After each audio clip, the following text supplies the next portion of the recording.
காலை வேளை. அனைவருமே அவசர அவசரமாக தங்களை ஏக்கிக் கொண்டிருந்தனர். அந்த பேருந்து நிலையத்திலிருந்து பேருந்துகள் ஒவ்வொன்றாக இயக்கப்பட்டு கொண்டிருந்தன. பள்ளி மாணவர்கள், அலுவலக ஊழியர்கள், காலேஜ் மாணவ மாணவியர்கள், இன்னும் பல்வேறு வேலைகளில் தங்களை ஈடுபடுத்தி கொண்டிருப்பவர்கள் அவசர அவசரமாக பறந்து கொண்டிருக்கையில் அங்கே தூரமாக ஒரு பெண், "please stop the bus, stop the bus" என்ற சத்தத்துடன் வேகமாக ஓடி வந்து கொண்டிருந்தாள். அந்த ஸ்டாப்பின் டீ கடை பெஞ்சில் அமர்ந்திருக்கும் பெரியவரை பார்த்து, "தாத்தா, பஸ்ஸை கொஞ்சம் நிறுத்துங்களேன்." "ஏன்பா டிரைவர், கொஞ்சம் இருப்பா, ஒரு பொண்ணு அங்கே ஓடி வருது." "ஆமா." அந்த கண்டக்டர் அவளை பார்த்ததும், "இந்த பொண்ணுக்கு இதே வேலை. யோ, நீ வண்டியை எடு." அவர் கோபமாக சொல்ல டிரைவர் நின்ற வண்டியை மீண்டும் கிளப்பினார். வண்டி புறப்படும் வேளையில் விறுவிறுவென்று உள்ளே ஏறினாள் புவனா. "அண்ணா, நான் கத்திக்கிட்டே இருக்கேன், நீங்கள் பாட்டுக்கு வண்டியை எடுத்தா என்ன அர்த்தம்?" "சொல்ல மாட்ட? தினமும் உனக்கு இதே வேலையா போச்சு. அதுக்காகவே நான் வண்டியை ஒரு 5 நிமிஷம் பார்த்துட்டு எடுக்கிறேன். நீ அப்போ கூட ஓடி வந்து தான் வண்டியை பிடிக்கிற." அப்பாடா, வந்து சீட்டில் அமர்ந்தாள். "தேங்க்ஸ் அண்ணா." "ஏம்மா, போதும் உன்னுடைய தேங்க்ஸ். நீ தினமும் சொல்லும் தேங்க்ஸ் தான் என் பை புறாவும் நிரம்பி கிடக்கு." புவனா அழகாய் ஒரு சிரிப்பை உதிர்த்தாள். மீன் போன்ற கண்கள், நிலவு வடிவிலான வட்ட முகம், ரோஜா பூவை போன்ற சிவந்த இதழ்கள், தூய்மையான பாலை போன்ற நிறம். சிரித்தால் கன்னத்தில் குழி விழும். அழகான கன்னங்கள், மிக குண்டாகவும் இல்லாமல் மிக மெலிந்தும் இல்லாமல் திடமான ஒரு உடல்வாகு. அவளை பார்த்தவுடன் அனைவருக்கும் பிடிக்கும். அப்படி ஒரு முகராசி. அவள் சிரித்து கொண்டிருக்க, "என்னம்மா புவனா?" பக்கத்தில் வனஜா அக்கா அமர்ந்திருந்தாள். "என்னங்க அக்கா, நீங்க எங்க?" "எங்க அம்மா ஊருக்கு போயிட்டு இருக்கேம்மா." "ஓஹோ, நீ?" "நான் காலேஜுக்கு தான், வேற எங்க?" "ஆமாம், பொட்ட புள்ள இப்படியா ஓடி வந்து வண்டி ஏறுவ? வண்டி திடீர்னு எடுத்துட்டா என்ன செய்வ? கொஞ்சம் முன்னாடியே வரக்கூடாதா?" "நானும் அப்படித்தான் ஒவ்வொரு நாளும் நினைக்கிறேன். ஆனால் இந்த டிரைவர் அண்ணன் இருக்காங்களே, ஒரு நாளைக்கு சீக்கிரம் எடுக்கிறாங்க, இன்னொரு நாளைக்கு ரொம்ப சீக்கிரம் எடுக்கிறாங்க. நான் என்ன செய்யட்டும்?" கண்டக்டர் இவளை பார்த்து சிரித்தான். "நல்லா இருக்கே." "அண்ணா, சீக்கிரம் வண்டியை எடுங்க, ஆல்ரெடி ரொம்ப லேட்டு." "அது சரி." விசில் அடித்து வண்டியை கிளப்பினான். வண்டி நேராக மீனாட்சி கல்லூரிக்கு முன் வந்து நின்றது. "சரிங்க, வரட்டுமா?" அங்கிருந்து இறங்கியவள் அங்கு காலேஜ் வாசலில் இவள் தோழி சரஸ்வதி நின்று கொண்டிருப்பதை பார்த்தாள். "என்னடி, இன்னைக்கு சீக்கிரம் வந்துட்டியோ?" "இல்லடி, இதோ இப்பத்தான் நானும் வந்து இறங்கினேன். அதான் உனக்காக வெயிட் பண்ணினேன்." "தெரியும்டி, நீ இந்த டைமுக்குத்தான் வருவேன்னு தெரியாதா?" "சரி சரி, வாடி." சரஸ்வதியும் புவனாவும் நல்ல தோழிகள். எப்பொழுதும் துருதுருவென இருக்கும் புவனா தன் தோழியிடம் மட்டும்தான் தன் கஷ்டங்களை பகிர்ந்து கொள்வாள். வேறு யாரிடமும் தன் மனதில் உள்ள கஷ்டங்களை சொல்ல மாட்டாள். சொல்லப்போனால் அவள் கஷ்டங்களை மறைப்பதற்காகவே அவள் எந்த நேரமும் சிரித்து கொண்டே இருப்பவளாக தன்னை மாற்றிக்கொண்டாள். இருவரும் பேசிக்கொண்டே நடந்தார்கள். "ஆமா புவனா, நேற்று சார் கொடுத்த அசைன்மெண்ட் எல்லாம் முடிச்சிட்டியா?" "இல்லை சரஸ்." "ஏண்டி, சார் வந்து செக் பண்ணாருன்னா என்ன செய்வ?" "நான் என்ன பண்ணுறதுடி, உனக்கு தான் எங்கள் வீட்டு நிலைமை நல்லா தெரியுமே. என்ன செய்யட்டும்? இந்த வருஷம் காலேஜ் முடித்ததும் எனக்கு கல்யாணம் பண்ணுறதில் குறியாக இருக்காங்க. படிக்க உட்காந்தா என்னை விடாமல் ஏதாவது வேலை கொடுத்துக்கிட்டே இருப்பாங்க. அடுத்த வருஷம் மாப்பிள்ளை பார்த்து கல்யாணம் பண்ண வேண்டும். இன்னும் எந்த வேலையும் தெரியலை அப்படின்னு என்னை பாடுபடுத்துகிறாங்க. அவங்க என்னை காலேஜ் அனுப்புறதையே பெரிய தலைவலியாக நினைக்கிறாங்க. பொம்பளை பொண்ணுக்கு எதுக்கு படிப்பு அப்படின்னு திட்டிக்கிட்டே இருக்கு எங்கள் வீட்டு பெருசு." "சரி விடுடி, இது தினமும் உங்கள் வீட்டில் நடக்கிற விஷயந்தானே. நான் என்னடி செய்யட்டும்? எப்படியோ முட்டி மோதி இவங்க கிட்ட போராடி இந்த 2 வருஷம் முழுசாக முடிச்சிட்டேன். இது கடைசி வருஷம். இந்த கடைசி வருஷத்தை நான் எப்படி முடிக்க போறேன்னு தெரியலை. அதுக்குள்ள ஏதாவது ஒரு வரனை பார்த்து எனக்கு கல்யாணத்தை பண்ணினாலும் பண்ணிடுவாங்க." "சரி பண்ணிக்கோ, கல்யாணம் முடிச்சதுக்கு அப்புறம் படி." "என்னது, கல்யாணம் பண்ணிக்கிட்டு படிக்கணுமா?" "ஆமாடி, இப்போ எல்லாம் இதுவும் ட்ரெண்ட் ஆயிடுச்சு. முதல்ல கல்யாணம் பண்ணிக்கிட்டு அப்புறம் படிக்கிறாங்க." "அது எப்படி நாம் சொல்ல முடியும்? நம்ம வீட்டில் இருக்கிறவங்களே நம்மளை சரியாக புரிஞ்சிக்க மாட்டேங்கிறாங்க. நமக்கு படிப்பு தான் முக்கியம் அப்படின்னு நினைக்காம நம்மளை எங்கேயாவது தள்ளி விட்டா போதும்னு நினைக்கும்போது எங்கிருந்தோ வர ஒருத்த மட்டும் நம்மளை புரிஞ்சுக்கிட்டு படிக்க வைக்கணும்னு நினைப்பது முட்டாள்தனம். அப்படி ஒருத்தன் கிடைச்சு அது நடந்தா பரவாயில்லை, ஒருவேளை நடக்கலைன்னா என்ன செய்ய? இங்க பாருடி, இதையெல்லாம் தேவையில்லாத பேச்சு. அது மட்டும் இல்லை, எனக்கு கல்யாணத்தில் சுத்தமாக விருப்பம் இல்லடி. ஏண்டி அப்படி சொல்கிற? எனக்கு ஆண்கள் என்றாலே பிடிக்கிறது இல்லை. ஏதோ ஒரு பயம். உனக்கு தான் தெரியுமே, சின்ன வயசுலேருந்து எனக்கு இருக்கிற பிரச்சனைய. ஏண்டி, அதை நீ இன்னும் மறக்கலையா? எப்படி மறக்க முடியும்? சின்ன வயசில் எங்கள் அக்கா வீட்டுக்காரர் என்கிட்ட அப்படி நடந்துக்கிட்டதுலேருந்து எனக்கு அந்த சம்பவம் தான் கண்ணுக்குள்ளே வந்து வந்து போகுது. எனக்கு ஆண்களை கண்டாலே பிடிக்காம போயிடுச்சு. ஏண்டி, அது எப்போவோ சின்ன வயசில் நடந்த விஷயம். அப்போ நீ ரொம்ப சின்ன பொண்ணு. ஏன், எனக்கும் இந்த மாதிரி சம்பவங்கள் சின்ன வயசில் நடந்திருக்கு. ஆனால் உன் அளவுக்கு இல்லை. இருந்தாலும் நான் அதையெல்லாம் கடந்து வந்து தான் உன் முன்னாடி நிற்கிறேன். உன்னை மாதிரி அதையே நினச்சிக்கிட்டு வாழ்க்கையை வீணாக்க விரும்பலை. எனக்கு மட்டும் ஆசையாடி சொல்லு, இப்படியே இருக்கணும்னு. ஏனோ தெரியலை, என்னால் அதை மறக்கவே முடியலை. எங்கள் அக்கா இறந்து இன்னையோட 8 வருஷம் ஆகுது. ஆனாலும் அந்த பாழா போனவன் நல்லா சிரிச்சுக்கிட்டு எங்கள் வீட்டுக்கு வந்து போயிட்டு தான் இருக்கான். அவனை யாரும் எதுவும் சொல்கிறதில்ல. எப்படி சொல்ல முடியும்? அவர் உனக்கு தாய்மாமனாச்சே. ஆமாம், பொல்லாத தாய்மாமன். என் அக்கா வாழ்க்கையை நாசமாக்கியவர். சரஸ்வதி, எங்கள் அக்கா தற்செயலாக இறந்துட்டாங்கன்னு எல்லாரும் நினைக்கிறீங்க. ஆனால் என்னால் அப்படி நினைக்கவே முடியலை. எனக்கு என்னவோ இவன் தான் ஏதோ பண்ணியிருப்பான்னு தோணுது. சரஸ்வதி அமைதியாக அவளை பார்த்தாள். அவனுக்கு என் மேலே ஒரு கண்ணடி. அதுக்காகத்தான் அவன் என் அக்காவை அப்படி பண்ணிட்டான்னு நினைக்கிறேன். புவனா கண்கள் லேசாக கலங்கியது. அன்றைக்கு அவன் என் கிட்ட அப்படி தப்பாக நடந்துக்கிட்டது எங்கள் அக்காவுக்கு தெரிஞ்சு போச்சுன்னு நினைக்கிறேன். அவமானத்தில் அவளே செத்தாலோ இல்லை இவனை ஏதாவது கேட்க போய் இவன் கொன்னுட்டானோ தெரியலடி. புவனா கண்ணீர் சிந்த சரஸ்வதி அவளை அணைத்து கொண்டாள். ஆனால் இதை எதையும் எங்கள் அப்பா அம்மா புரிஞ்சுக்கல. அவனை ரொம்ப நல்லவன்னு நம்புகிறாங்க. எங்கள் அக்கா தான் சின்ன புருஷன் பொண்டாட்டி பிரச்சனைக்கு இப்படி பண்ணிட்டான்னு அவளை தான் திட்டிக்கிட்டு இருக்காங்க. எனக்கு என்ன பயம்னா, அவனை எங்கே என் தலையில் கட்டிடுவாங்களோன்னு பயமாக இருக்குடி. சேச்சே, நீ ஏண்டி அப்படி நினைக்கிற? அதெல்லாம் கண்டிப்பாக உன்னை அவருக்கு கட்டி வைக்க மாட்டாங்க. உங்கள் அக்காவுக்கும் அவருக்குமே வயசு வித்தியாசம் அதிகம். இதில் உன்னை எப்படி கட்டுவாங்க? நீ சின்ன பொண்ணு, உனக்கு தெரியாதுடி. எங்கள் அம்மா இருக்கே, சரியான தம்பி பைத்தியம். நொடிக்கு ஒரு முறை தம்பி எப்படி இருக்கானோன்னு ஃபோன் பண்ணிட்டு இருக்கோம். ஏ புவனா, உங்கள் அப்பா எப்பவுமே சொல்லிக்கிட்டு இருப்பார், என் பொண்ணை ஒரு பெரிய பணக்காரனுக்கு தான் கட்டி வைப்பேன்னு. ஆமாடி, எங்கள் அப்பா ஒருத்தர் மட்டும்தான் என் வாழ்க்கை மேலே கொஞ்சமாவது அக்கறை காட்டுகிறார். மற்றபடி எங்கள் பாட்டி, எங்கள் அம்மா இவங்களுக்கு எல்லாம் நான் படிக்கவே கூடாது அப்படிங்கிற நினப்பு தாண்டி. விடுடி, இது எல்லாம் நீ படித்து முடித்து நல்ல வேலைக்கு போய் கை நிறைய சம்பாதிக்கும் போது சரியாகிடும். சரி வா, டைம் ஆகுது, போகலாம். சரஸ்வதியும் புவனாவும் காலேஜில் நுழைந்தார்கள். ஊதா colour shirt, black colour jean pant, கையில் ரோலக்ஸ் வாட்ச்.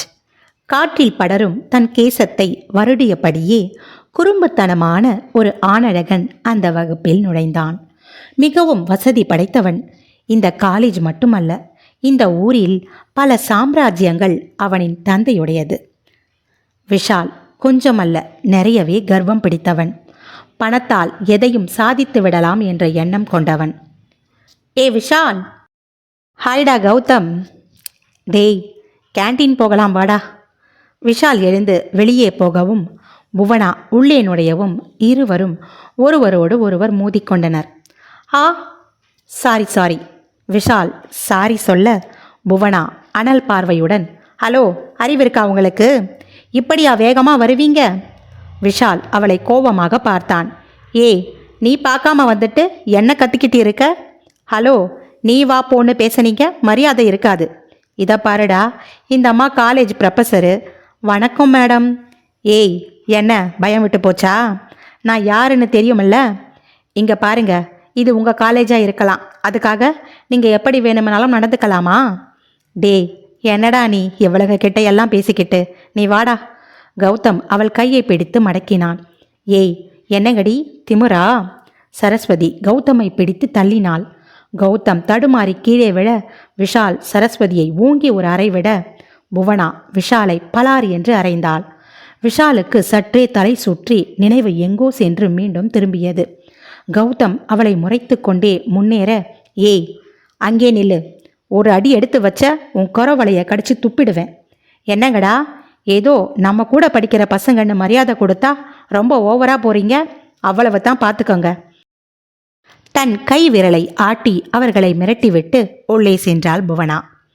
அரை விழுந்த கன்னத்தில் கைரேகை பதிய நின்று கொண்டிருந்தவன் அவள் செல்லும் திசையை பார்த்து கொண்டிருந்தான். டே விஷால், என்னடா, அவளை சும்மா விடக்கூடாது, வாடா. டேய் விடுடா, எங்கே போயிட போறா, நம்ம கிளாஸ் தானே, அப்புறம் பார்த்துக்கலாம், வா போகலாம். இருவரும் கேன்டீனுக்கு விறுவிறுவென்று நடந்தார்கள். விஷாலின் கன்னம் சிவந்திருந்தது. கௌதம் அதை கவனித்து, டே விஷால், உன் கண்ணம் சிவந்து போயிருக்குடா, அவளுக்கு எவ்வளவு திமிர் இருக்கும், ஒரு பொண்ணா இருந்துக்கிட்டு எப்படி ஒரு ஆம்பளைய கை நீட்டி அடிக்கிறா? டேய், அடிக்கிற உரிமை ஆணுக்குத்தான் இருக்குன்னு யார் சொன்னது? ஏண்டா நீயா இப்படி பேசுற? விஷால் அழகாக சிரித்தான். பேரழகன் இந்த காலேஜில் அவன் அழகிற்கும் பணத்திற்கும் மயங்காத பெண்களே இல்லை. இந்த காலேஜில் படிக்கும் அத்தனை பெண்களின் கதாநாயகன் இவன்தான். இன்று தன்னிடம் ஒரு பெண் இப்படி நடந்து கொண்டது விஷாலுக்கு வியப்பை தந்தது. டே விஷால், என்னடா யோசிக்கிற? உன்னை ஒருத்தி கை நீட்டி அடிச்சிருக்கா, அவளை அப்படியே விட போறியா? இல்லடா, நான் அவளை சும்மா விட மாட்டேன். இதுக்காக அவள் பதில் சொல்லியே தீரணும். அவளை என் காலில் விட வைக்கிறேன், பார்த்துக்கோ. சிறிது நேரம் எங்கேயோ கோபமாக வெறித்து பார்த்து கொண்டிருந்தான். பின்பு, சரிடா, முதல்ல நீ என்ன சாப்பிட்ற, ஆர்டர் பண்ணு. சாப்பிட்டு விட்டு அங்கிருந்து வகுப்பிற்கு வருவதற்குள் முதல் பீரியட் முடிந்து இரண்டாம் பிரிவு நடந்து கொண்டிருந்தது. அங்கு பாடம் எடுத்துக்கொண்டிருக்கும் ப்ரொஃபஸரிடம் அனுமதி கேட்காமல் நேராக உள்ளே நுழைந்தான். முதல் பெஞ்சில் அமர்ந்திருந்த புவனாவை பார்த்து முறைத்து கொண்டு நேராக கடைசி பெஞ்சில் சென்று அமர்ந்தான். அங்கு பாடத்தின் இடையில் கேட்கப்பட்ட கேள்விக்கு புவனா பதில் சொல்லிக் கொண்டிருக்கையில் பின்புறம் இருந்து கிண்டலடித்து கொண்டிருந்தனர். புவனா அமைதியாக பதில் சொல்லிக் கொண்டிருந்தாள். அன்று மதியம், ஏ புவனா, நான் சொன்னேன் கேட்டியா? இப்போ பாரு இவனுங்க எப்படி பண்ணிக்கிட்டு இருக்கானுங்கன்னு. விடுடி, இவனுங்களை பற்றி தெரியாதா? பேசாமல் அவனை அடித்ததுக்கு மன்னிப்பு கேட்டுரு. அது மட்டும் முடியாது. ஏண்டி, இது அவனோட காலேஜ். உன்னை காலேஜிலிருந்து டிஸ்மிஸ் பண்ணிட்டா என்ன செய்கிறது? பண்ணட்டும், எனக்கு பயமில்லை. இந்த காலேஜ் இல்லைன்னா இன்னொரு காலேஜு. அதுக்காக இவன்கிட்ட போய் மன்னிப்பு கேட்பேன்னு கனவிலும் நினைக்காத. அதுக்கு நான் செத்து போயிடுவேன். ஏ புவனா, என்னடி இப்படி பேசுகிற? பின்ன என்னடி, எனக்கு என் மான மரியாதை தான் முக்கியம். தப்பு பண்ணாமல் நான் ஏன் அவன்கிட்ட மன்னிப்பு கேட்கணும்? உண்மையை சொல்லணும்னா அவன் தான் உன்கிட்ட மன்னிப்பு கேட்கணும். அவன் தானே உன்னை முதலில் அடித்தான். ஏ புவனா, அதை நானே பெருசாக நினைக்கல. நீ ஏன் தான் இப்படி இருக்கியோ? சரி வாடி, டைம் ஆச்சு. இருவரும் அங்கிருந்து கிளம்பினார்கள். பின்புறமாக இவர்களின் சீட்டின் அருகில் அமர்ந்து அனைத்தையும் கேட்டுக்கொண்டிருந்த விஷாலின் கண்கள் அனலை கக்கியது. இருடி இரு, என்ன சொன்ன? மானந்தான் முக்கியம்னு நான் சொன்னேன். உன்னை மானம் கெட்டவளாக்கி என் காலில் விழ வைக்கிறேன். விஷால் திமிரிக்கொண்டே அங்கிருந்து வெளியேறினான். அடுத்த நாள் சரஸ்வதியும் புவனாவும் காலேஜ் வகுப்பிற்குள் நுழைய விஷால் அவர்களை வழிமறைத்தான். புவனா அவனை கோபமாக பார்க்க, சாரி புவனா, நேற்று நான் அப்படி உன்கிட்ட நடந்திருக்கக்கூடாது. சரஸ்வதி, உன்கிட்ட தான் நான் முதல்ல மன்னிப்பு கேட்கணும். நேற்று நான் கோவத்தில் உன்னை அடிச்சிட்டேன், என்னை மன்னிச்சிடு. சரஸ்வதியோ வியப்பாக பார்த்தாள். உன்கிட்டையும் நான் அப்படி திமிரா பேசி இருக்கக்கூடாது புவனா, நீயும் என்னை மன்னிச்சிடு. புவனா முகத்தை திருப்பிக் கொண்டாள். சரஸ்வதி, உங்கள் ஃப்ரெண்டுக்கிட்ட சொல்லுங்க, நேற்று ஏதோ அறிவில்லாமல் அப்படி நடந்துக்கிட்டேன். உங்கள் ஃப்ரெண்டுக்கிட்ட என்னை மன்னிச்சிட சொல்லுங்க. சரஸ்வதி, இனிமே நம்ம எல்லாரும் ஃப்ரெண்ட்ஸாக இருக்கலாம். அவன் சிரித்து கொண்டே கேட்க சரஸ்வதியும் புவனாவை பார்த்து, ஏண்டி, அவன் தான் மன்னிப்பு கேட்கிறானே, அப்புறம் எதுக்கடி இப்படி இருக்க? முதலில் அவனுக்கு கையை கொடு, போடி.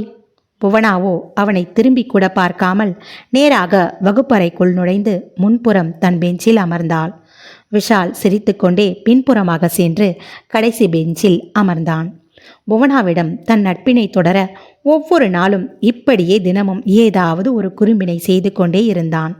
இருந்தாலும் புவனா அவனை கண்டு கொள்ளவில்லை. கௌதம் மற்றும் விஷாலின் நண்பர்கள் அனைவரும் வியப்பாக பார்த்தனர். டே விஷால், என்னடா நீ இப்படி மாறிட்ட? உன் பின்னாடி காலேஜ் பொண்ணுங்க மொத்தமும் சுற்றிக்கிட்டு இருக்கு. நீ என்னடானா இந்த திமிர் பிடிச்சவ பின்னாடி சுற்றிக்கிட்டு இருக்க? உனக்கு என்ன பைத்தியம் பிடிச்சிருக்கா? விஷாலுக்கு இன்னும் புவனாவின் மீது கோபமும் கூடவே ஒருவித மதிப்பும் தொற்றிக்கொண்டது. நம் பணம் புகழ் வசதி எதற்கும் மயங்காதவள் புவனா. புவனாவின் மீதான நேசம் மெல்ல மெல்ல துளிர்விடத் தொடங்கியது. புவனா விஷாலின் மனதில் தன் தடத்தை பதித்தாள். ஆனால் அதை மிஞ்சிக் கொண்டு எழுந்தது அவள் அன்று அறைந்த அறை. அவளை எப்படியாவது பழி தீர்க்க வேண்டும் என்ற எண்ணமே ஓங்கி இருந்தது அவனுள். ஆனால் அவனது நடவடிக்கைகள் நல்ல விதமாகவே இருந்தது. சரஸ்வதியோ புவனாவிடம் விஷால் மாறிவிட்டான், அவன் நல்லவன் என்று சொல்லிக்கொண்டே இருந்தாள். புவனாவின் மனதிலும் விஷால் இடம் பிடித்து விட்டான். இருந்தும் அவள் அதை வெளியில் காட்டாமல் அவன் மீது கோபமாகவே நடந்து கொண்டாள். அன்று மதியம் லஞ்ச் பிரேக்கில் விஷால் புவனாவின் அருகில் வந்து அமர்ந்தான். ஹாய் புவனா. ஆமா, என்ன லஞ்ச்? வழக்கம் போல கத்திரிக்காயும் சாம்பாருமா? உங்கள் வீட்டில் இது தவிர வேற எதையும் செய்ய மாட்டாங்களா? ஆமாம், நாங்கள் என்ன பரம்பரை பணக்காரங்களா வகை வகையாக செஞ்சு சாப்பிட? விஷால் சிரித்து கொண்டே சரி சரி, இன்னைக்கு சிக்கன் குழம்பு, இறால் தொக்கு, முட்டை கொண்டு வந்திருக்கேன். யாரெல்லாம் என் கூட ஷேர் பண்ணிக்க போறீங்க? ஏ விஷால், நான்டா நான்டா என்று வகுப்பினர் கை தூக்க, நான் புவனா கூட தான் ஷேர் பண்ணிக்க போகிறேன். புவனா ஓர பார்வை பார்த்தாள். எனக்கு இந்த அசைவம் எல்லாம் பிடிக்காது. ஏன், நீங்கள் அசைவம் சமைக்க மாட்டீங்களா? எங்கள் வீட்டில் சமைப்பாங்க, நான் சாப்பிட மாட்டேன். எனக்கு சுத்தமாக பிடிக்காது. சரி, அப்போ இந்த முட்டையாவது வச்சுக்கோ. நான் தான் அசைவம் சாப்பிட மாட்டேன்னு சொன்னேன்ல. ஹலோ மேடம், இப்பெல்லாம் முட்டையை கூட சைவத்தில் சேர்த்துட்டாங்க, உனக்கு தெரியாதா? புதுசாக கதையெல்லாம் விடுற? புவனா அவனை பார்த்து கேட்டதும் விஷால் சிரித்தான். சரி, வேணாமன்னா போ. சரஸ், நம்ம 2 பேரும் சாப்பிடலாம் வா. புவனாவிற்கும் விஷாலுடன் பழக மிகவும் ஆசைதான். ஆனால் அவளுக்கு ஆண்களின் மீது இருக்கும் அவநம்பிக்கையில் விஷாலிடம் சற்று விலகியே இருந்தாள். சரஸ்வதியோ எந்நேரமும் விஷாலுடன் இருப்பதை பார்த்து உள்ளுக்குள் பொறாமையும் பொங்கியது அவளுக்கு. அவர்கள் ஒருவரை ஒருவர் அடித்து பேசும்போது புவனாவுக்கு எரிச்சலாக வரும். சாயங்காலம் காலேஜ் முடிந்து, சரி எல்லாரும் ஒரு நாள் எங்கள் வீட்டுக்கு வாங்க. சரிடா, இந்த செமஸ்டர் லீவுக்கு கண்டிப்பாக வரோம். ஏன், லீவு விட்டால் தான் வரணுமா? சண்டேயில் ஒரு நாள் வந்துட்டு போங்க. ஓகே, நான் கிளம்புறேன்.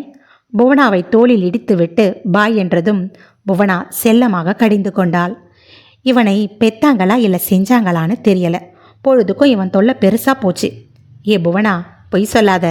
ஒரே ஒரு நாள் அவன் காலேஜ் வரலன்னா அவன் ஏன் இன்னைக்கு காலேஜ் வரலை என்னாச்சுன்னு கேட்ப. இப்போ என்னடான்னா இப்படி சொல்கிற?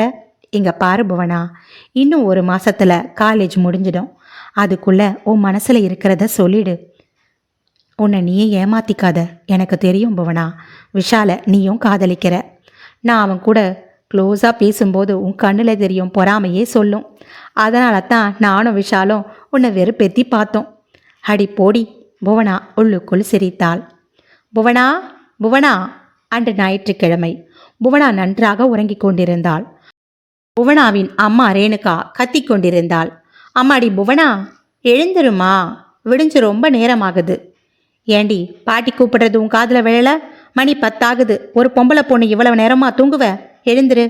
அம்மா, என்னம்மா இப்போ உனக்கு பிரச்சனை? உங்கள் மாமா வந்திருக்காண்டி. யாரு?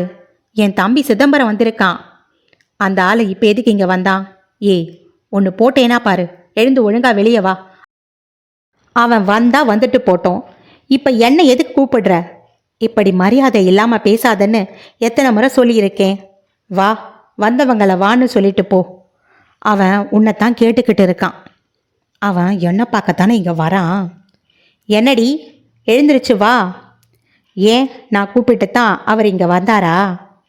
சும்மா வாயாடாம எழுந்து வெளியே வந்து அவனை கூப்பிடு. அம்மா, அந்த ஆள் வந்தா சும்மா என்னை கூப்பிடுற வேலை வச்சுக்காத, போதுமா? இதுதான் கடைசி. புவனா கோபமாக எழுந்தாள். ஏண்டி, இன்னைக்கு உங்கள் அக்காவோட நினைவு நாள்ரி. அதான் தம்பி ஒரு 10 பேருக்கு அன்னதானம் கொடுத்துட்டு அப்படியே நம்மளையும் பார்த்துட்டு போலாம்னு வந்திருக்கான். ரேணுகா இதை சொன்னதும் புவனா உள்ளுக்குள் உடைந்தாள். தன் அக்கா என்றால் புவனாவிற்கு அலாதி பிரியம். சிறுவயது ஞாபகம் வந்தது. அவர்கள் ஓடி விளையாடியது அவள் கண்ணுக்குள் வந்து போனது. அந்த அறையில் இருந்த தன் அக்காவின் போட்டோவினை பார்த்தாள்.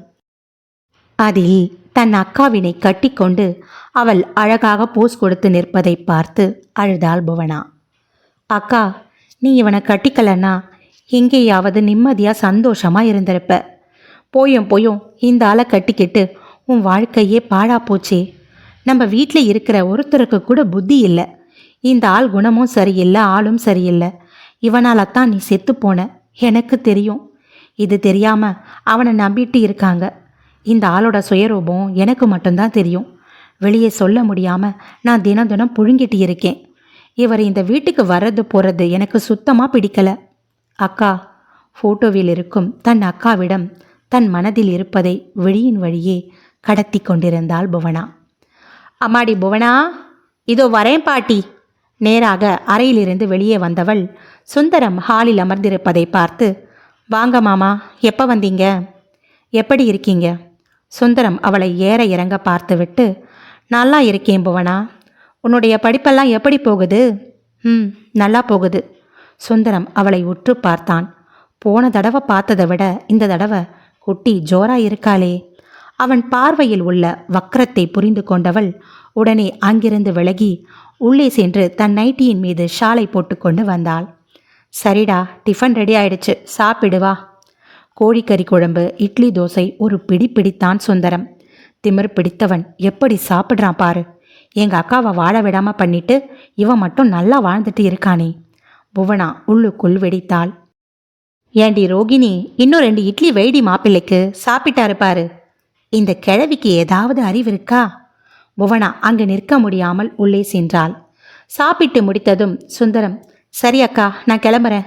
டேய் சுந்தரம், என்ன அக்கா, இப்படியே உன் வாழ்க்கையை வீணாக்க போறியா? அவ தான் புத்தி கெட்டு போய் சேர்ந்துட்டா. உனக்குன்னு புள்ள குட்டி இருந்தாலும் பரவாயில்ல, அது முகத்தை பார்த்துக்கிட்டு வாழ்ந்துடலாம். உனக்கு இன்னும் வயசு இருக்குடா. அக்கா, தயவு செய்து அந்த மாதிரி சொல்லாத. வாணியை தவிர வேற யாரையும் என் மனசில் நினச்சி கூட பார்க்க முடியாது. என்னம்மா நடிக்கிறான். எங்கள் அக்காவை சாகடிச்சதே புது மாப்பிள்ளையாகத்தானே. புவனா எரிமலையாய் வெடித்தாள். இல்லை மாப்பிள்ள, அத்தை, தயவு செய்து இந்த பேச்சை இதோடு விடுங்க. இன்னொரு முறை நீங்கள் இந்த பேச்சை எடுக்கிறதா இருந்தால் நான் இந்த வீட்டுக்கு வரவே மாட்டேன். ஐயோ தம்பி, நாங்கள் எங்கள் மனசில் பட்டதை சொன்னோண்டா, அதுக்கப்புறம் உன் விருப்பம். ரோகிணி சொன்னவுடன் நல்லவன் போல தன்னை காட்டிக்கொண்டு அங்கிருந்து சென்றான். சில மாதங்கள் கழிந்தன. அன்று காலை புவனா நன்றாக உறங்கிக் கொண்டிருந்தாள். தன் மீது ஏதோ ஒரு மூச்சுக்காற்று படர்வதை உணர்ந்தாள். வெடுக்கென்று எழுந்தவள் அதிர்ந்தாள். சுந்தரம் மிக நெருக்கமாக இருப்பதை பார்த்து அவனை பிடித்து வேகமாக கீழே தள்ளினாள். அவன் அவளை விடுவதாக இல்லை. படுக்கையிலிருந்து எழ நினைத்தவளை கண்மூடித்தனமாக தள்ளினான். அவள் கத்தாமல் இருக்க அவள் வாயை அடைத்து அவளின் முகமனைத்தும் முத்தம் வைத்தான். புவனா! வெளியே சத்தம் கேட்க சட்டென்று அந்த அறையிலிருந்து ஓடி ஹாலில் அமர்ந்து கொண்டான். புவனா துடித்து போனாள். எழுந்து அமர்ந்து அப்படியே தலையை கவிழ்த்து அழ ஆரம்பித்து விட்டாள். எதிர் வீட்டு விசேஷத்திற்கு சென்றிருந்த பூரணியும் பாட்டியும் வந்துவிட, சுந்தரம், அக்கா, எங்கே போயிருந்தீங்க? அட வாடா, எப்போ வந்த? இப்பத்தான் அக்கா, எதிர் வீட்டில் ஒரு விசேஷம்டா, அதான் போயிட்டு வரோம். ஆமாம், வீட்டை பூட்டாமல் போயிருக்கீங்க? டேய், புவனா வீட்டில் தாண்டா இருக்கா. அவ உள்ள தூங்கிட்டு இருப்பா. ஏ புவனா, புவனா! தன் அம்மாவின் குரலை கேட்டு கண்களை துடைத்து கொண்டு மீண்டும் படுக்கையில் படுத்து போர்வையை போர்த்தி கொண்டாள். ஏ புவனா, புவனா! ஏண்டி? அவளை அடித்து எழுப்பினாள் ரோகிணி. அம்மா, என்னம்மா? எதுக்கு இப்போ என்னை தொந்தரவு செய்கிற? விடுமா. மாமா வந்திருக்காண்டி, அது கூட தெரியாமல் தூங்கிட்டு இருக்க. எழுந்துரு. புவனாவிற்கு பொங்கி வரும் அழுகை ஆத்திரமாக மாறி, அவனை முதல்ல இங்கேருந்து வெளியே போகச் சொல்லு. இப்போ நீ சொல்றியா இல்லை நான் சொல்லட்டுமா? ஏ புவனா, மெதுவா பேசுடி, அவன் காதில் விழ போகுது. நீ எழுந்து வர வேண்டாம், உள்ளேயே கெட. ரோகிணி கோபமாக வெளியே சென்றாள். தம்பி, ஏதாவது சாப்பிட்றியா? வேணாம் அக்கா, வியாபார விஷயமா இந்த பக்கம் வந்தேன், அதான் அப்படியே உங்களை பார்த்துட்டு போகலாம்னு வந்தேன். சரிக்கா, நான் வரேன். டேய் இருடா, காஃபியாவது குடிச்சிட்டு போடா. வேணாம் அக்கா, இப்போத்தான் கொஞ்ச நேரத்துக்கு முன்னே பழ ஜூஸ் குடித்தேன், சூப்பராக இருந்துச்சு. அவன் சத்தமாக சொல்ல புவனாவிற்கு எரிச்சலாக வந்தது.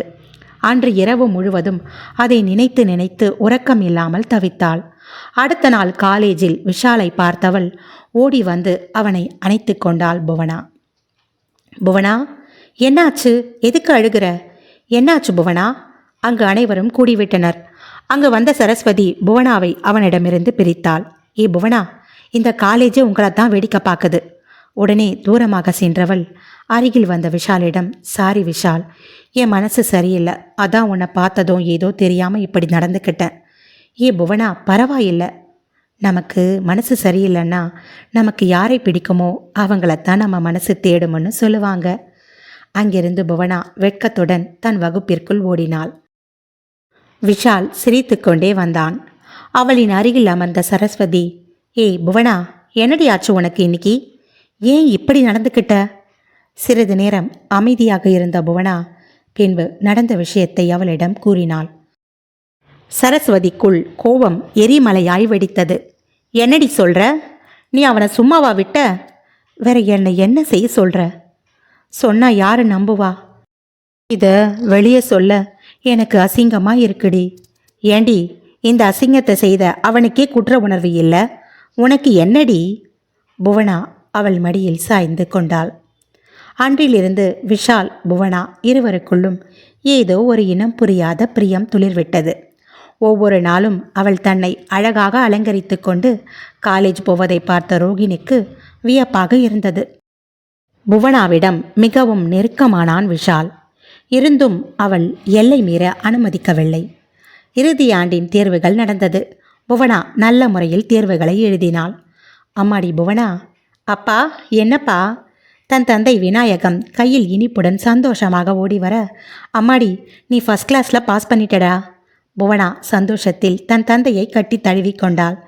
என் தங்கமே, எனக்கு தெரியும், என் புள்ள ஃபர்ஸ்ட் கிளாஸில் தான் பாஸ் பண்ணோன்னு எனக்கு தெரியும். விநாயகம் பூரித்து போனார். ரோகிணி உடனே அங்கிருந்து வந்து, அப்பாடா, ஒரு வழியா படித்து முடிச்சிட்டாளா? இனியாவது கல்யாண பேச்சை எடுக்கலாமான்னு கேளுங்க. அடியே, கொஞ்ச நேரம் சும்மா இருக்க மாட்டேன். புள்ள இப்போ தான் படித்து முடிச்சிருக்கு, அதெல்லாம் மெதுவாக பண்ணிக்கலாம். அப்படி சொல்லுங்கப்பா, எனக்கு கல்யாணம் பண்ணுறதுலையே குறியாக இருக்காங்க அம்மாவும் பாட்டியும். ஏண்டா விநாயகம், காலத்தில் பொண்ணை கட்டி கொடுக்கணுண்டா. வயசு இருக்கும்போதே கட்டி கொடுத்தால்தான் அப்புறம் விலை போகாது, பார்த்துக்கோ. அம்மா, இப்போ அவளுக்கு என்ன வயசு ஆகுது? அதெல்லாம் கட்டி கொடுக்குற வயசு வந்தால் கட்டி கொடுக்கலாம். அப்படி சொல்லுங்கப்பா. தன் தந்தையை இறுக்கமாக கட்டி கொண்டாள். அப்பா, இன்னும் 2 வருஷம் மேல் படிப்பு படிக்கணும்ப்பா. சரிடா, உன் விருப்பம். அத்தை, உங்கள் புள்ள நம்ம சொல் பேச்சை கேட்க மாட்டாரு. இந்த காலத்தில் பொம்பளை பசங்க வெளியே அனுப்ப முடியுமா? அங்கங்கே எத்தனை செய்தி வந்துக்கிட்டே இருக்கு. அதையெல்லாம் கேட்கும்போது வயத்தில் புளிய கரைக்குது. இவ நல்லபடியாக வெளியே போய் வீடு திரும்புறதுக்குள்ள நம்ம படுற பாடு நமக்கு தானே தெரியும். இந்த ஆம்பளைங்களுக்கு என்ன தெரியும்? ஆமாம், வீட்டிலே இருந்தால் மட்டும் அப்படியே பாதுகாப்புத்தான் பாரு. புவனா விரக்தியாக பேச, அடியே, அதுக்குன்னு பொட்ட பிள்ளைகளை வெளியே அனுப்பாமல் இருக்க முடியுமா? இவ ஒருத்தி, போடி. ஒரு பக்கம் புவனா தான் நினைத்தபடி படிப்பதற்காக அப்ளை செய்தாள். போனாவும் சரஸ்வதியும் அன்று இரவு பேசிக்கொண்டிருந்தனர். புவனா, என்ன சரஸ், நீ இப்படியே இருக்க போறியா? ஆமாம், விஷால் கிட்ட உன் காதில் சொல்லிட்டியா? ஏய், சும்மா இருடி, அவன் கூட இருக்கிறது எனக்கு ரொம்ப பிடிச்சிருக்கு, அவ்வளவு தான். மற்றபடி நீ நினைக்கிற மாதிரி எதுவும் இல்லடி. அடி பாவி, என்னடி இப்படி சொல்கிற? இங்கே பாரு புவனா, நீயும் ஒரு கல்யாணத்தை பண்ணிக்கணும். ஏண்டி, எனக்கு தான் கல்யாணம்னாலே பிடிக்கலன்னு சொல்கிறேன்ல. ஏண்டி இப்படி எப்பவுமே பேசிக்கிட்டு இருக்க? இங்கே பாரு, முதல்ல அப்படித்தான் இருக்கும், அப்புறம் போக போக இது எல்லாமே சரியாக போயிடும். இல்லை சரசு, எனக்கு ஆண்களை பார்த்தாலே வெறுப்பாக இருக்கு. புவனா, நீ சில விஷயங்களை மறந்து தான் ஆகணும். எப்படி மறக்க சொல்கிற? நான் சின்ன வயசாக இருந்தப்போ என் மாமா நடந்துக்கிட்டது இது இப்போ வரைக்கும் மாறலை. அவன் திருந்தலை. இதெல்லாம் என் மனசுக்குள்ளே போட்டு வாட்டுது. புவனா, ஒன்றே ஒன்று புரிஞ்சுக்கோ, இங்கே நல்லவங்கன்னு யாருமே இல்லை. எல்லாருக்குள்ளேயும் சில வக்ர குணங்கள் இருக்கத்தான் செய்யுது. அது சில சமயங்களில் சிலருக்கு தெரிஞ்சு போகிறது. ஆனால் நிறைய பேர் அதை வெளிக்காட்டாமல் உள்ளுக்குள்ளே வச்சுருக்காங்க. இங்கே யாரும் ஒழுங்கில்லை. அதை தாண்டி நானும் சொல்கிறேன். அதனால தான் எனக்கு பயமாக இருக்குது. இங்கே பாரு புவனா, நம்ம வாழ்க்கை நம்ம இப்படியே வாழ்ந்துட போகிறது இல்லை. கண்டிப்பாக ஒரு நாள் கல்யாணம் என்ற ஒரு பந்தத்துக்குள்ளே நாம் நுழைஞ்சுத்தான் ஆகணும். இந்த மாதிரி ஏதாவது ஒரு காரணத்தை சொல்லி அதை தட்டி கழிக்க முடியாது. அதுக்கப்புறம் வர பிரச்சனைகளை சமாளிக்கவும் நம்ம கற்றுக்கணும். இப்போ இல்லடி, கல்யாணத்துக்கு அப்புறம்தான் உண்மையாலே நமக்கு சவாலே இருக்குது. என்னடி சொல்கிற? எங்கள் அம்மா அப்படித்தான் சொல்லும். இப்போ நீ படித்தது வாழ்ந்தது இதெல்லாம் சவால் கிடையாது. இனி நீ கல்யாணத்துக்கு அப்புறம் நீ வாழ போகிற வாழ்க்கைத்தான் உனக்கு பெரிய சவால். அதில் நீ எப்படி பொறுமையாக கடந்து வாழ்கிறாய் என்பது தான் உண்மையான சவால் அப்படின்னு சொல்லும். போடி நீ வேற. சரஸ்வதி, நான் படிக்கிறதுக்காக அப்ளை பண்ணியிருக்கேன். நான் இன்னும் 2 வருஷம் படித்து முடிச்சு அப்புறம் மற்ற விஷயத்தை பற்றி பேசிக்கலாம். சரி, 2 வருஷம் கழிச்சு தான் கல்யாணம். ஆனால் மாப்பிள்ளை விஷால் தானே? புவனா வெட்கத்தில் தலை கவிழ்ந்தாள். அன்று விநாயகம் தங்கள் வீட்டின் பின்புற தோட்டத்தில் வேலை பார்த்து கொண்டிருந்தார். அப்போது திடீரென ஒரு அலறல் சத்தம். அனைவரும் தோட்டத்தை நோக்கி ஓடினர். விநாயகம் கீழே விழுந்து துடித்து கொண்டிருந்தார். அப்பா, என்னப்பா ஆச்சு உங்களுக்கு? அவர் வாயில் நுரை பொங்கியது. பாம்பு கடித்து துடித்து கொண்டிருந்த அவரை மருத்துவமனைக்கு எடுத்து செல்வதற்குள் விநாயகம் உயிர் பிரிந்தது. புவனா அழுது அழுது ஓய்ந்தாள். அந்த வீட்டில் அவளுக்கு இருந்த ஒரே ஆறுதலும் சந்தோஷமும் அவளின் தந்தைதான். இப்பொழுது புவனாவின் வாழ்வு கேள்விக்குறித்தான். விஷால் புவனாவிற்கு ஆறுதல் சொல்ல போய் இன்னும் அவளை நெருங்கினான். புவனாவிற்கு இப்போது விஷாலின் அன்பு மட்டுமே ஆறுதலை தந்தது. ஏண்டி புவனா, உன் காலேஜ் முடிஞ்சு போச்சுல்ல, அப்புறம் எதுக்கடி இன்னும் போய்கிட்டு இருக்க? அம்மா, இன்னும் காலேஜ் முடியலம்மா. அடுத்த மாதம் செலப்ரேஷன் இருக்குது, அப்புறம்தான் முடியும். சரி, நாளைக்கு சிதம்பரம் இங்கே வரான். அவன் கூட காஞ்சிபுரம் போயிட்டு வா. எதுக்கு? பட்டுப்புடவை எடுக்கத்தான். யாருக்கு? உனக்குத்தான். எனக்கா? என்னம்மா சொல்கிற? ஆமாம், அடுத்த மாதம் உனக்கும் உன் மாமா சிதம்பரத்திற்கும் கல்யாணம். என்ன கல்யாணமா? யாரை கேட்டு முடிவு பண்ணீங்க? யாரடி கேட்கணும்? இங்கே பாரு, உனக்கு எது நல்லதுன்னு எங்களுக்கு தெரியும். ஒழுங்காக நாங்கள் சொல்கிறத கேட்டு நடந்தால் நல்லது, புரியுதா? அழுவதை தவிர புவனாவிற்கு என்ன செய்வதென்று தெரியவில்லை. அவளின் காலேஜில் ஊட்டி டூர் பிளான் செய்யப்பட்டது. இறுதி ஆண்டு மாணவர்கள் தங்கள் கல்ச்சுரல்ஸ் கொண்டாட்டத்தை அங்கேயே வைத்துக்கொள்ள தீர்மானித்தார்கள். புவனாவும் அங்கு செல்ல ஆர்வமாக இருந்தாள். ஆனால் ரோகிணி சம்மதிப்பாளா? சரஸ்வதி புவனாவின் அம்மாவிடம், ஆண்டி இங்கே பாருங்க, புவனா இப்போ இருக்கிற மனநிலையில் இப்படி வெளியே போயிட்டு வந்தா நல்லா இருக்கும் ஆண்டி. சொன்னா கேளுங்க, அனுப்பி வைங்க ப்ளீஸ். சரஸ்வதி சொல்வதை கேட்ட ரோகிணி சரி என்று சம்மதித்தாள். அடுத்த வாரம் அனைவரும் ஊட்டிக்கு கிளம்பினார்கள். புவனாவும் சரஸ்வதியும் ஒரே சீட்டில் அமர்ந்திருந்தார்கள். திடீரென்று புவனாவின் கண்கள் கலங்கியது. என்னடி ஆச்சு? இல்லடி, அப்பா ஞாபகம் வந்துடுச்சு. அப்பா இறந்து 3 மாதம் கூட ஆகலை. அதுக்குள்ளே வீட்டில் எனக்கு கல்யாண ஏற்பாடு பண்ணிட்டாங்க. அப்பா இருந்திருந்தா இந்த கல்யாணத்தை நடத்த விட்டிருக்க மாட்டாரு. இப்போ நான் என்ன செய்யறதுன்னு தெரியலடி. ஏண்டி, உங்கள் அம்மாவுக்கு அறிவு இருக்காதா? அவனை போய் எப்படி உனக்கு கல்யாணம் பண்ணி வைக்க முடிவு பண்ணாங்க?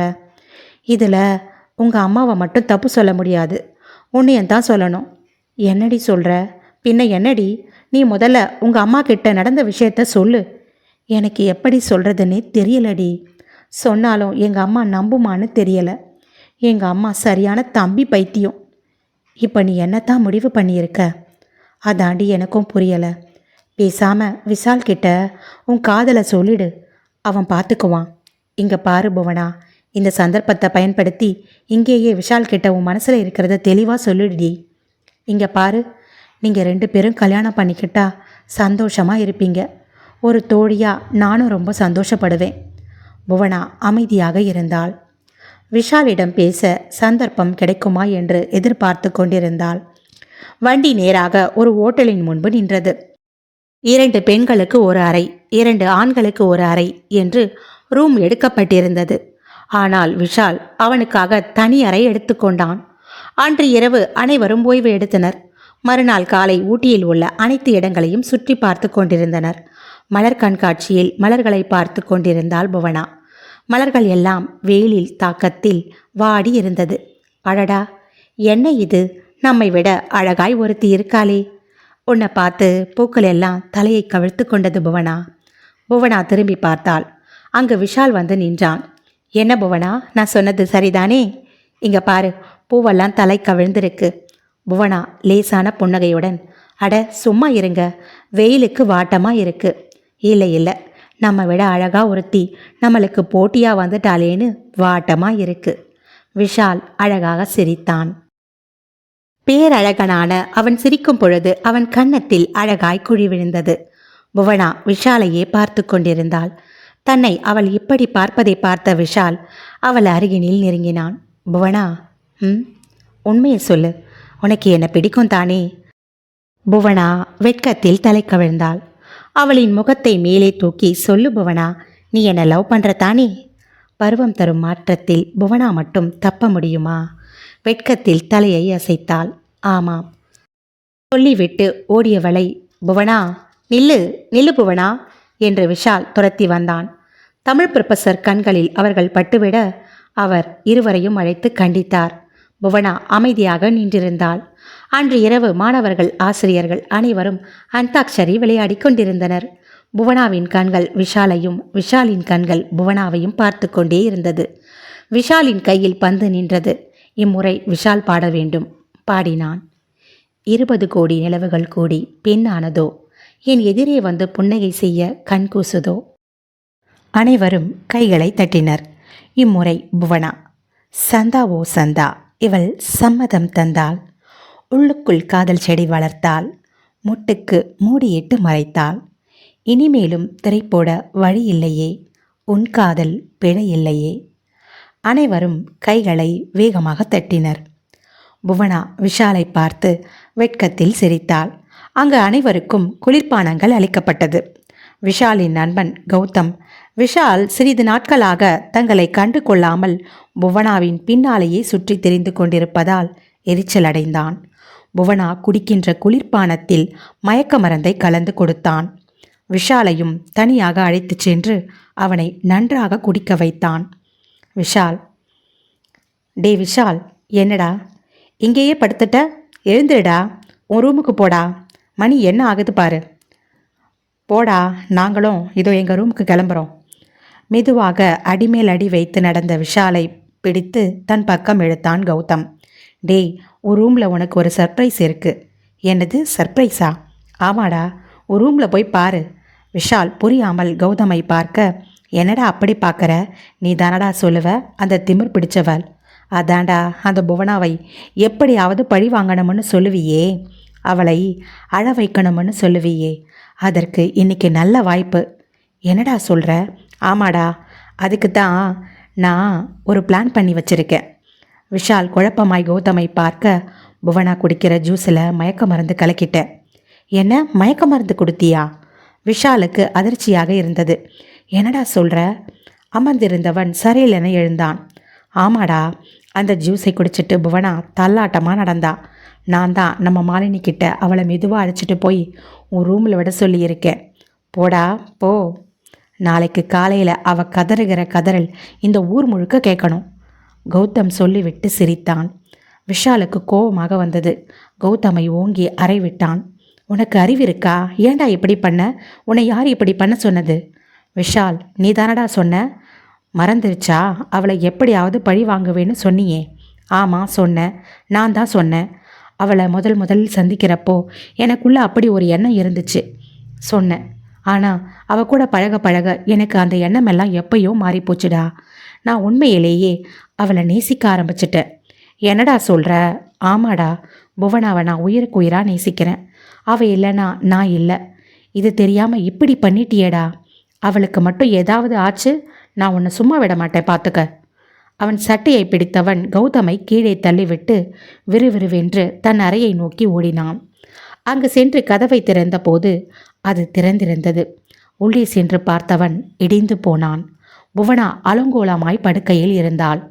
அந்நிலையில் அவளை பார்த்த விஷாலுக்கு அதிர்ச்சியாக இருந்தது. என்ன இப்படி இருக்கிறாள்? வேகமாக அவளிடம் வந்தவன், புவனா புவனா.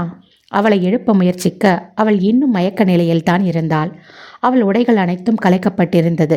விஷாலுக்கு என்ன செய்வதென்றே புரியவில்லை. அவள் முகத்தில் தண்ணீர் தெளித்து அவளை எழுப்பினான். மெதுவாக கண்களை திறந்தவள் விஷாலை பார்த்ததும் அணைத்து கொண்டாள். விஷால், என்ன ஆச்சு? நான் எங்கே இருக்கேன்? விஷாலுக்கு என்ன சொல்வது என்றே தெரியவில்லை. புவனா மெதுவாக தன்னை வளைந்து பார்த்தாள். தன் ஆடைகள் அலங்கோலமாய் இருப்பதை பார்த்தவள் அருகில் இருந்த போர்வையை எடுத்து தன் மீது போர்த்தி கொண்டாள். விஷால், என்ன இது? ஏன் இப்படி பண்ணீங்க? புவனா, நான் இல்லை, நான் இப்படி செய்யலை. என்ன, நீங்கள் செய்யலையா? புவனா சுற்றி முற்றி பார்த்தாள். விஷாலின் அறையில் படுக்கையில் இருப்பதை உணர்ந்தாள். சத்தியமாக நான் இப்படி பண்ணலை புவனா, என்னை நம்பு. அட பாவி, என்னை உன் ரூமுக்கு கூட்டிகிட்டு வந்து ஏதோ பண்ணிவிட்டு இப்போ நான் இல்லைன்னு பொய் சொல்கிறியா? எனக்கு ஜூஸில் என்ன கலக்கி கொடுத்த? சொல்லுடா சொல்லு. பாவி, உன்னை போய் நல்லவனை நம்பி பழகினேனே, இதுக்கு தான் என் கூட பழகினியா? இல்லை புவனா, அப்படி இல்லை. நான் உண்மையான அன்போடு தான் பழகினேன். புவனா தன் தலையில் அடித்து கொண்டு ஓவென்று அழுதாள். விஷால் அவளை நெருங்க அருகில் அவள் கையில் கிடைத்த பொருட்களை அனைத்தையும் விஷாலின் மீது தூக்கி தூக்கி எறிந்தாள். புவனா, ப்ளீஸ் அமைதியாயிரு. நிச்சயம் நான் இப்படி செய்யலை, ப்ளீஸ் என்னை நம்பு. விஷால் சமாதானம் செய்தும் புவனா கேட்கவில்லை. என்னை ஏன் இப்படி செய்தாய் என்று அவன் சட்டையை பிடித்து கத்தி கூச்சலிட்டாள். புவனா, கத்தாதே கத்தாதே புவனா, இங்கே பாரு. சரி விடு, பார்த்துக்கலாம். நீ இப்படி கத்தி வெளியே யாருக்கும் இது தெரிய வச்சிடாத. சொல்றதை கேளு, அமைதியாக இரு. என்னது, என்னை இப்படியே ஏமாத்திடலாம்னு நினைக்கிறீங்களா? அதுதானே உங்கள் திட்டம்? புவனாவின் கோபத்தை அடக்க விஷால் முயற்சித்தான். நான் தான் தப்பு பண்ணிட்டேன். ஏதோ தெரியாமல் பண்ணிட்டேன். ப்ளீஸ் என்னை மன்னிச்சிரு. நீ அழாதே. புவனாவை அணைத்து கொண்டான். ஆனால் விஷாலுக்கு உள்ளுக்குள் எரிச்சலாக வந்தது. இந்த காரியத்தை செய்தது யார் என்று அவன் மனம் கொதித்தது. தன் நண்பர்களின் முகம் ஒவ்வொன்றாக அவன் கண்முன் வந்தது. புவனாவை தன் தோளின் மீது சாய்த்து அவளை சமாதானப்படுத்தி, புவனா, சொன்னால் கேளு, நீ உன் ரூமுக்கு போ. புவனா குழப்பமாக எழுந்து நடந்தாள். விஷால், நீ என்னை கல்யாணம் பண்ணிப்பல்ல? கண்டிப்பாக நான் உன்னைத்தான் கல்யாணம் பண்ணிப்பேன். புவனா, நீ கவலைப்படாதே. நீ முதல்ல உன் ரூமுக்கு போ. இங்கே பாரு, இங்கே நடந்த விஷயத்தை யாருக்கும் சொல்லாத. சரஸ்வதி கிட்ட கூட சொல்லாத புவனா. நான் சொல்ல மாட்டேன். இது எப்படி சொல்ல முடியும்? ஆனாலும் நீ ஏன் இப்படி செஞ்ச? அது விஷாலுக்கு என்ன சொல்வது என்று தெரியவில்லை. அது சாரி புவனா, நீ பயப்படாத. இதை யார்கிட்டையும் சொல்லாத, சரியா? விஷால், நான் உன்னைத்தான் நம்பி இருக்கேன். என்னை ஏமாற்ற மாட்டேல்ல? கண்டிப்பாக ஏமாற்ற மாட்டேன் புவனா. அங்கிருந்து மெதுவாக அவள் அறைக்கு சென்றாள். அடுத்த நாள் காலை டூர் முடிந்து அனைவரும் கிளம்பினார்கள். வீட்டுக்கு வந்த புவனா ஒரே அறையினில் அடைந்தாள். புவனா இப்படி இருப்பதை பார்த்த ரோகிணி, என்ன இவள் எதையோ பறிகொடுத்தவள் போல எப்படி இருக்கிறாள்? ரோகிணிக்கு சந்தேகமாக இருந்தது. அடுத்த நாள் காலை, புவனா, புவனா, என்னம்மா? வெளியே வாடி, உன் மாமா வந்திருக்கான் பாரு. நாளைக்கு பந்தக்கால் நடனம். இன்னும் நீ வெளியே போயிட்டு சுற்றிக்கிட்டு இருக்க. நாளையிலிருந்து வெளியே போகக்கூடாது, புரியுதா? போடி, அவன் பட்டு புடவை எடுத்து வந்திருக்கான் பாரு, எப்படி இருக்குன்னு பாரு, போ. புவனாவுக்கு எரிச்சலாக வந்தது. அவரை இங்கே உள்ள வர சொல்லுங்க. ரோகிணி சிரிப்புடன், டேய், அவ உன்னை உள்ள கூப்பிடுறா, போடா. சுந்தரம் அந்த புடவையை எடுத்துக்கொண்டு புவனாவின் அறைக்குள் நுழைந்தான். அவனை பார்த்ததும் புவனா முறைத்து கொண்டே, உட்காருங்க. இந்தா புவனா, இந்த புடவை உனக்கு பிடிச்சிருக்கா பாரு. பிடிக்கலன்னு சொன்னா மாத்திடுவீங்களா? உங்களையே எனக்கு பிடிக்கல, மாத்திடலாமா? என்னடி திமிரா? ஒழுங்கா இருக்கிற வேலையை பாரு. திமிரெடுத்து ஆடிட்டு இருந்த அப்புறம் நான் என்ன செய்வேன்னு எனக்கே தெரியாது. என்னடா பண்ணுவ? என்ன பண்ணுவ? நடக்காத கல்யாணத்துக்கு எதுக்குடா புடவ? என்னடி சொல்கிற? இங்கே பாரு, இந்த கல்யாணம் கண்டிப்பாக நடக்காது. நான் உன்னை கட்டிக்க மாட்டேன். நான் என் காலேஜில் என் கூட படிக்கிற விஷாலுங்கிற பையனை விரும்புகிறேன். அவனும் என்னை விரும்புகிறான். அடுத்த வாரம் அவங்க என்னை பொண்ணு கேட்டு நம்ம வீட்டுக்கு வராங்க. நான் அவனைத்தான் கல்யாணம் பண்ணிப்பேன். சுந்தரம் வில்லன் போல சிரித்தான். புவனா புரியாமல் பார்த்தாள். இப்போ எதுக்கு சிரிக்கிறீங்க? நான் என்ன காமெடியா பண்ணிக்கிட்டு இருக்கேன்? காமெடி தாண்டி பண்ணிக்கிட்டு இருக்க. புவனா புரியாமல் பார்க்க, ஆமாம், நீ எப்படி அவனை கல்யாணம் பண்ணிக்க முடியும்? ஏன், நான் அவனைத்தான் விரும்புகிறேன். விரும்பினா மட்டும் கல்யாணம் நடந்துடுமா? புவனா புரியாமல் பார்க்க, நடக்க வேண்டியது நடந்தாதானே கல்யாணம் நடக்கும். மீண்டும் சுந்தரம் வில்லன் போல சிரித்தான். புவனாவிற்கு ஒன்றும் புரியவில்லை. ஆமாம், நீங்கள் எல்லாம் சேர்ந்து டூர் போயிருந்தீங்களே, எப்படி இருந்துச்சு அந்த அனுபவம்? நல்லா இருந்துச்சா?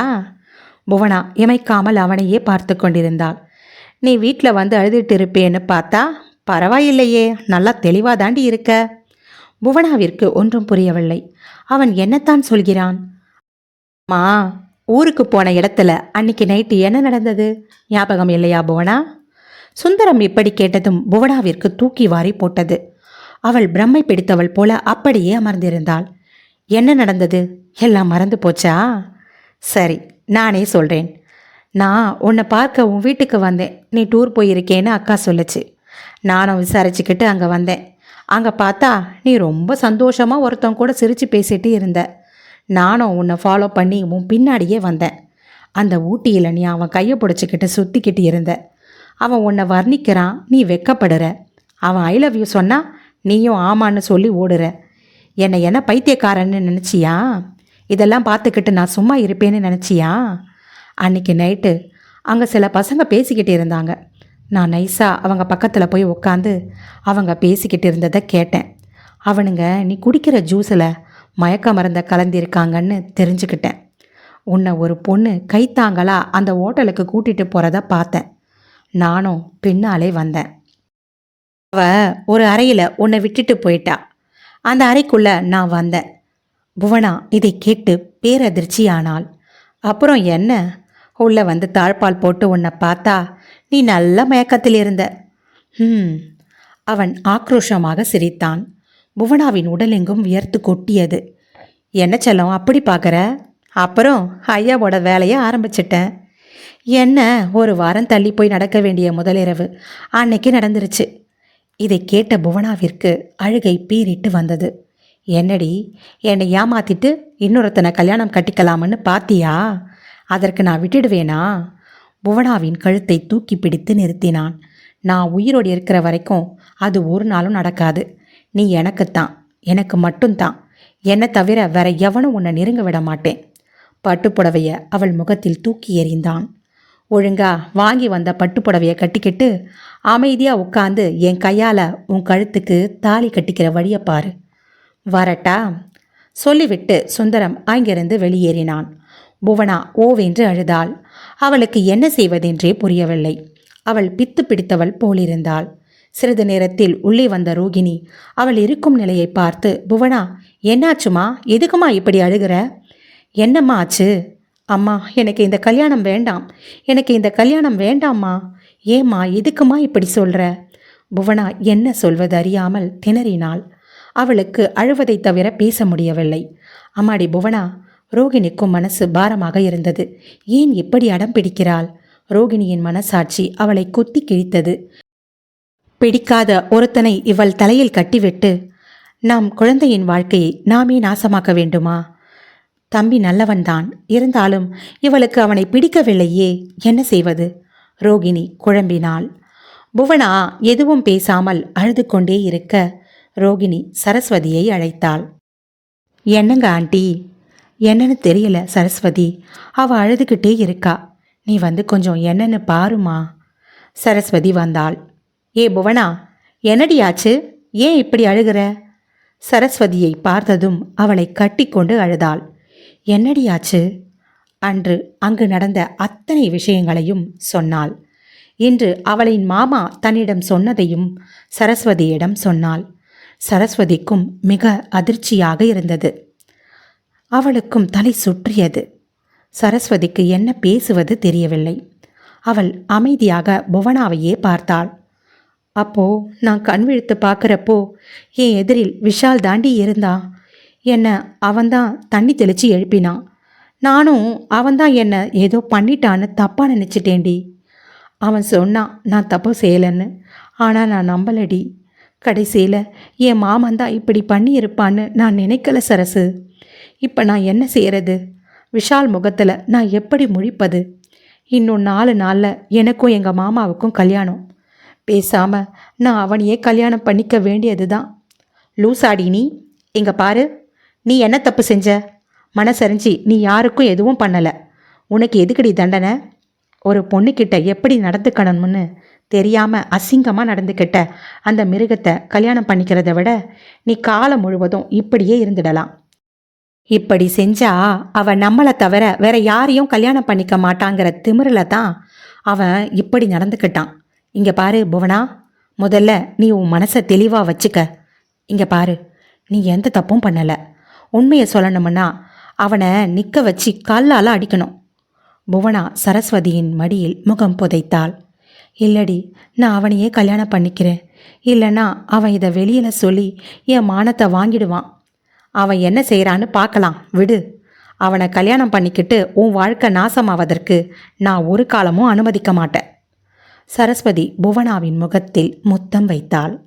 நீ எதுக்கும் கவலைப்படாத.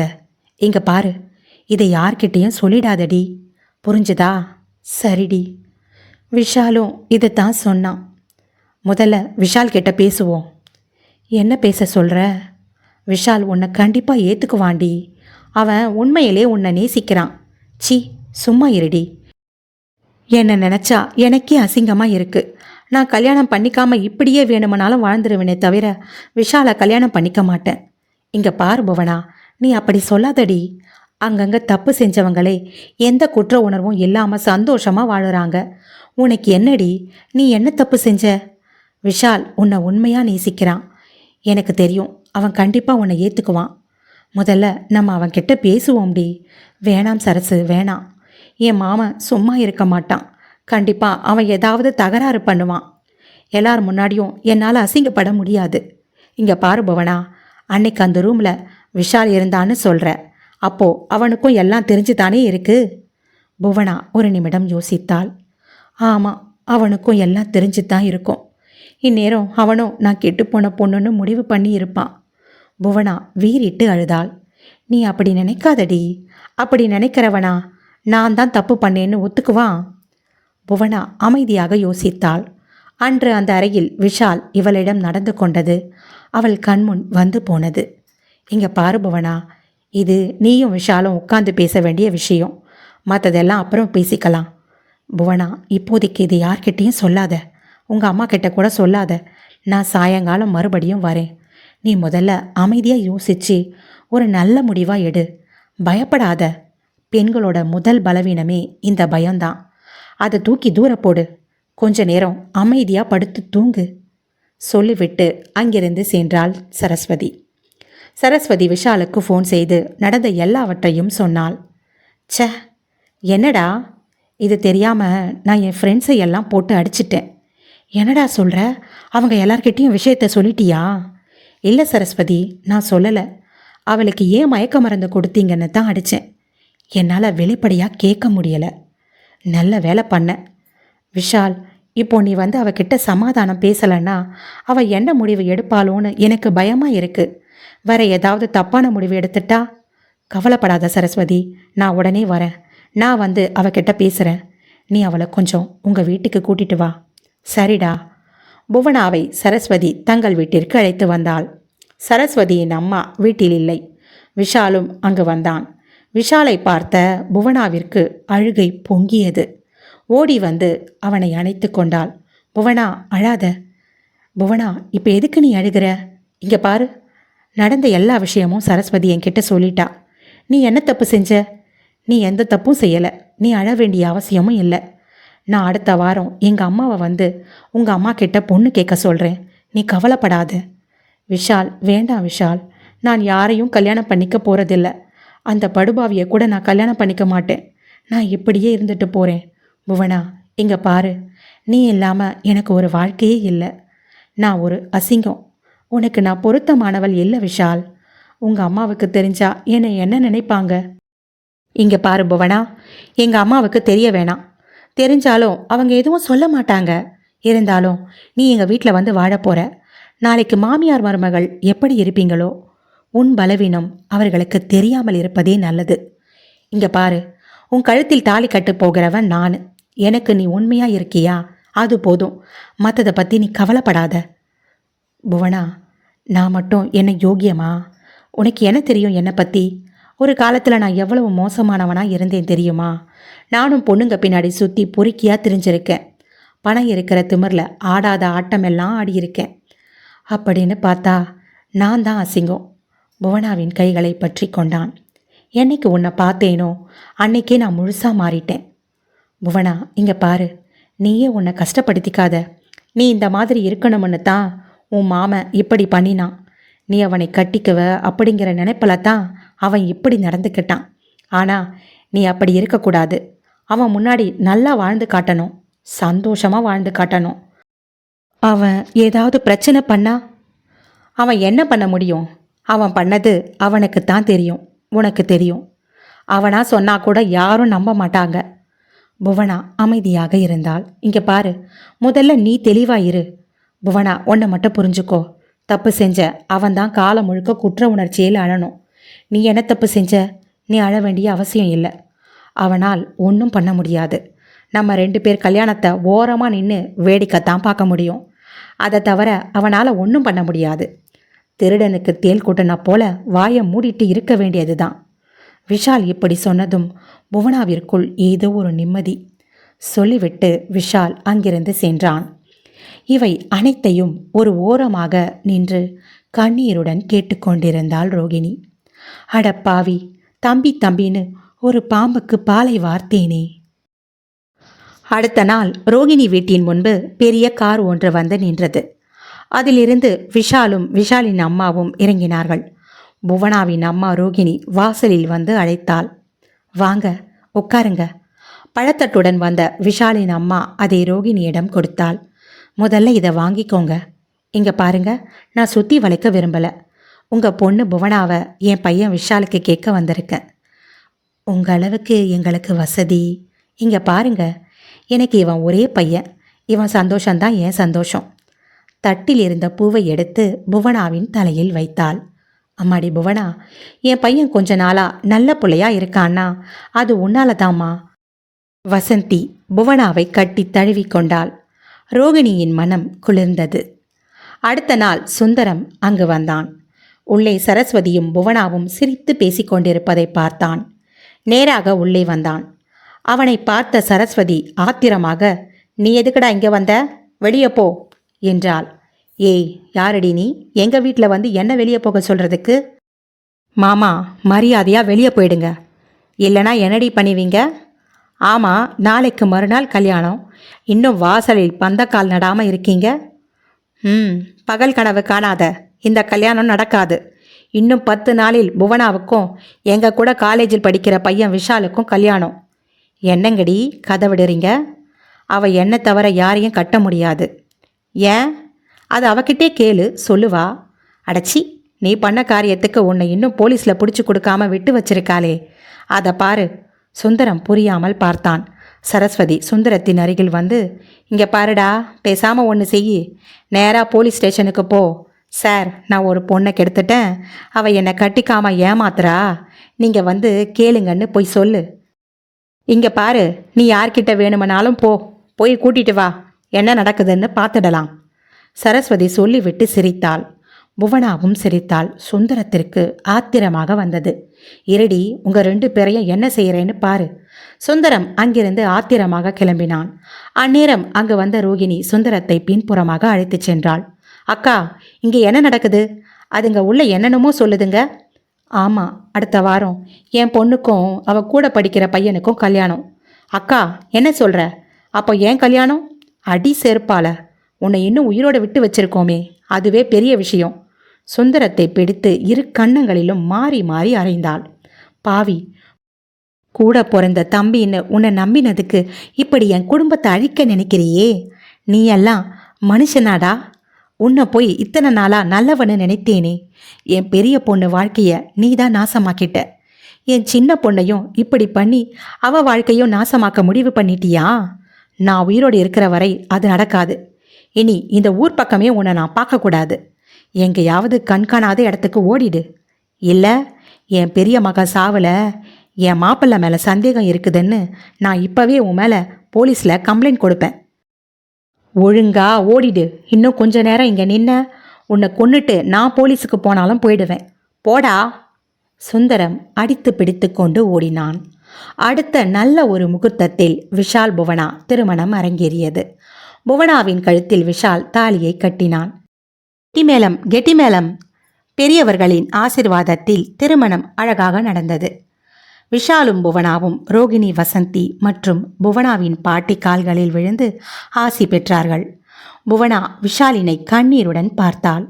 அதில் 1000 உணர்ச்சி போராட்டம். ஆம், மனதில் உள்ள வலிகளை வெளிப்படுத்த வார்த்தைகளுக்கு வலிமை இல்லை. அவன் தோள்கள் நனைந்தது. அவள் கண்ணீரே அவனிடம் அதை வெளிப்படுத்தி கொண்டிருந்தது. அவனும் அதை உணர்ந்தான். அவளின் கேசத்தை மெதுவாக தடவி கொடுத்தான். கீழே ஆனந்த கண்ணீரில் நின்றிருந்தாள் சரஸ்வதி. மேடையில் இருந்த புவனா நேராக கீழே ஓடி வந்து சரஸ்வதியை அணைத்து கொண்டாள். நீ இல்லைன்னா எனக்கு இந்த கல்யாணம் நடந்திருக்காது. நான் என்னவாகி இருப்பேன்னு எனக்கே தெரியாது. சரஸ்வதி அவள் கண்களை துடைத்தாள். இனிமேல் உன் கண்ணில் எதற்காகவும் கண்ணீர் வரக்கூடாது புவனா. வாழ்க்கையில் எல்லா நேரமும் நமக்கு சாதகமாக இருப்பதில்லை. சில நேரங்களில் நமக்கு இப்படி நடக்கும்போது நாம் துவண்டு போகக்கூடாது. அந்த துன்பத்தில் இருந்து நாம் எப்படி வெளியில் வர முடியும் என்று யோசிக்க வேண்டுமே தவிர தப்பான முடிவுகளை எடுக்கக்கூடாது. ஒவ்வொரு மனிதருக்கும் என்றாவது ஏதாவது ஒரு சூழ்நிலையில் ஏதாவது ஒரு விஷயத்தில் மனது துவண்டு போகும். நாம் எந்த தவறும் செய்யவில்லை என்றாலும் நாம் துன்பத்தை அனுபவிக்கும் நிலை வரும். அந்த நேரத்தில் நாம் பதட்டமாகக்கூடாது. முக்கியமாக உணர்ச்சி வசப்படக்கூடாது. நம் மனம் கொதிக்கும் அனலாக மாறிப்போனாலும் அதில் சிறிய பனித்துளியாவது நம்மை மீட்டெடுக்கும். முடிந்தவரை அதை அப்படியே ஏற்றுக்கொண்டு அமைதியாகவும் பொறுமையாகவும் அதை கடந்து விட்டால் வரும் எதிர்காலம் வசந்தமாக மாறும். நன்றி. என்றும் நட்புடன் ஹேமலதா தனசேகர். கதையினை கேட்டுவிட்டு உங்கள் கருத்துக்களை தெரிவியுங்கள். மேலும் கதைகள் எழுத எனக்கு அது ஊக்கமளிக்கும். நன்றி.